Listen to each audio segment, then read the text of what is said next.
Good morning.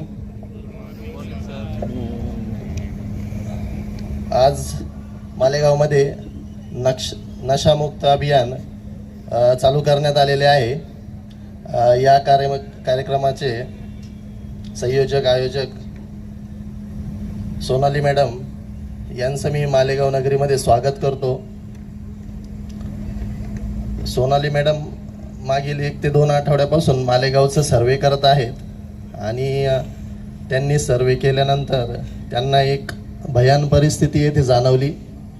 Madam मूळच्या पुणे येथील राहणारे असूनही त्यांनी मालेगावसाठी काहीतरी करण्याची एक सुरुवात केली आणि एक अतिशय उत्साहपूर्ण वातावरणात या कार्यक्रमाची सुरुवात होते, या अभियानाची सुरुवात होते. आणि या कार्यक्रमाची अभियानाची सुरुवात होत असताना त्याचे पायाभूत प्रशासकीय अधिकारी, येथील नगरसेवक, आपण सर्व जमलेले येथील शाळेतील विद्यार्थी, पत्रकार बंधू तसेच ज्ञात अज्ञात सर्व या अभियानासाठी येथे एकत्र जमले आणि या अभियानाची सुरुवात केली. मुळात आपण परिस्थिती बघतो आहोत की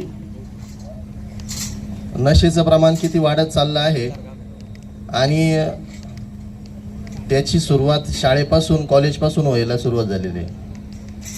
शाळेतील विद्यार्थी, कॉलेजचे विद्यार्थी ज्यांना नशेचे जे दुष्परिणाम आहे त्याबद्दल काहीच माहीत नाही, ते देखील या विळख्यामध्ये अडकत चाललेले आहे आणि पुढचं भविष्य आपलं खराब होत चाललं आहे.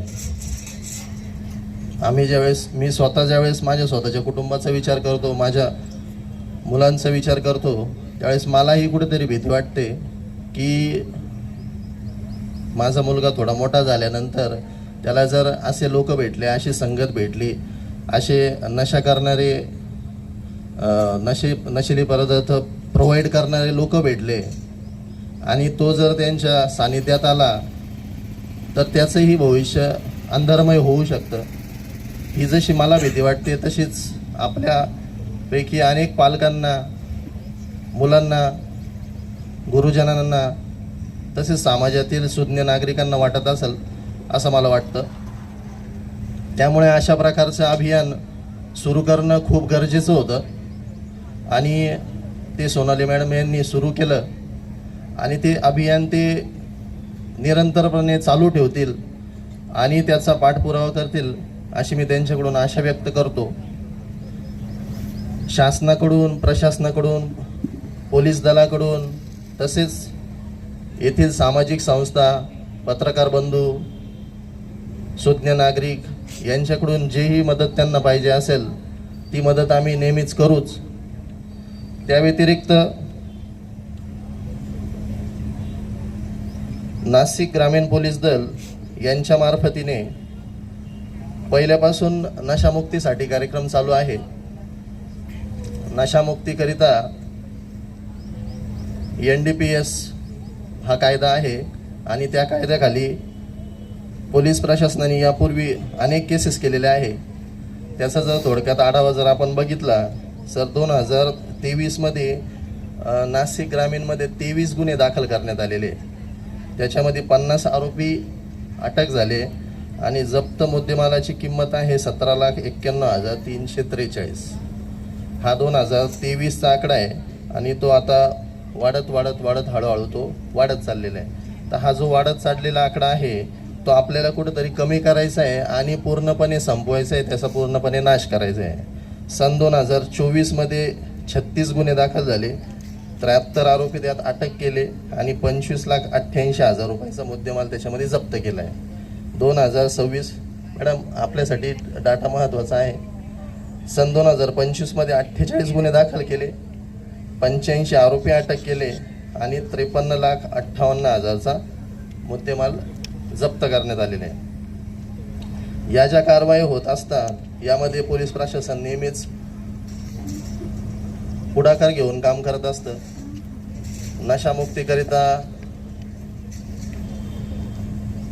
गृह खातं असो कधीही कोणत्याही आरोपीला स्पेअर करत नाही. आपण नाशिक शहर नाशिक ग्रामीणची परिस्थिती आपण बघितली. आपण बरेच तिथे रेड करत आहोत, आरोपींना शासन करीत आहोत. आता मागच्या महिन्यातच मॅडम लासलगाव पोलीस स्टेशन येथे मोठ्या प्रमाणात रेड झाली. त्याच्यामध्ये जवळजवळ 30 लाखाचा मुद्देमाल जप्त करण्यात आला. एक 3 महिन्यापूर्वी नाशिक शहरमध्ये नाशिक रोड पोलीस स्टेशन येथे देखील एक कारखाना उद्ध्वस्त करण्यात आला. अशा प्रकारच्या कारवाया आम्ही नेहमीच करत असतो आणि आपल्याला कायद्याबद्दल थोडंसं माहिती असणं गरजेचं आहे का भारत सरकार महाराष्ट्र शासनाने हे थांबवण्याकरिता स्पेशल लॉ इम्प्लिमेंट केलेला आहे. त्याला NDPS म्हणतात. NDPS हा कठोर कायद्यापैकी एक कायदा आहे. त्यामधील आरोपींना लवकर जामीनसुद्धा मंजूर करण्यात येत नाही आणि त्याच प्रकारे जे त्याचं सेवन करतात त्यांच्यावर देखील मोठ्या प्रमाणात कारवाई होत असते. त्या गुन्ह्यामध्ये अटक झालेला आरोपी हा लवकर जेलच्या बाहेर सुद्धा येत नाही आणि परत करण्याची डेअरिंग पण करत नाही. तरी देखील समाजातील काही विघटक असतात, असंतोषी आत्म्या असतात का जे पुन्हा पुन्हा या गोष्टी करण्याकरिता पैशाच्या लालचेपायी या गोष्टी करत असतात आणि त्यांना देखील थांबवण्याचं काम आपल्याला करायचं आहे. आज या कार्यक्रमाची सुरुवात शंखनादने झाली. शंखनाद हा आपल्यासाठी नेहमीच महत्त्वाचा असतो हे आपल्याला सगळ्यांना माहीत आहे. त्या शंखनादच्या आवाजाने आपल्या देखील ज्या प्रेरणा आहे त्या जागृत झाल्या असेल असं मला वाटतं. आणि हा कार्यक्रम फक्त मॅडमचा किंवा शासनाचा किंवा पोलीस प्रशासनाचा नाही, तर हा कार्यक्रम आपल्यासाठी आहे, आपल्या स्कूलच्या विद्यार्थ्यांसाठी, कॉलेजच्या विद्यार्थ्यांसाठी आहे. त्या मानाने मॅडमनी ज्या पद्धतीने नियोजन केलं होतं तर त्या पद्धतीने बरेच मुलं आले नाही किंवा त्यांना याचं महत्त्व जाणवलं नाही आणि बऱ्याच पालकांनाही महत्त्व जाणवलं नाही असं मला वाटतं.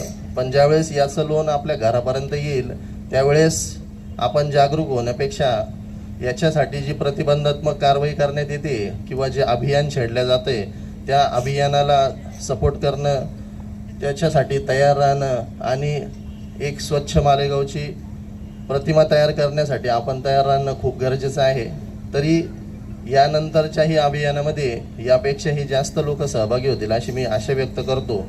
आणि हा कार्यक्रम घेण्यासाठी, अशा प्रकारचं अभियान सुरू करण्यासाठी मॅडमने जे सुरुवात केली त्यांचं मी पुन्हा एकदा अभिनंदन करतो, धन्यवाद व्यक्त करतो आणि माझ्याकडून, माझ्या परिवाराकडून, महाराष्ट्र पोलीस दलाकडून या अभियानाला शुभेच्छा व्यक्त करतो आणि थांबतो. धन्यवाद.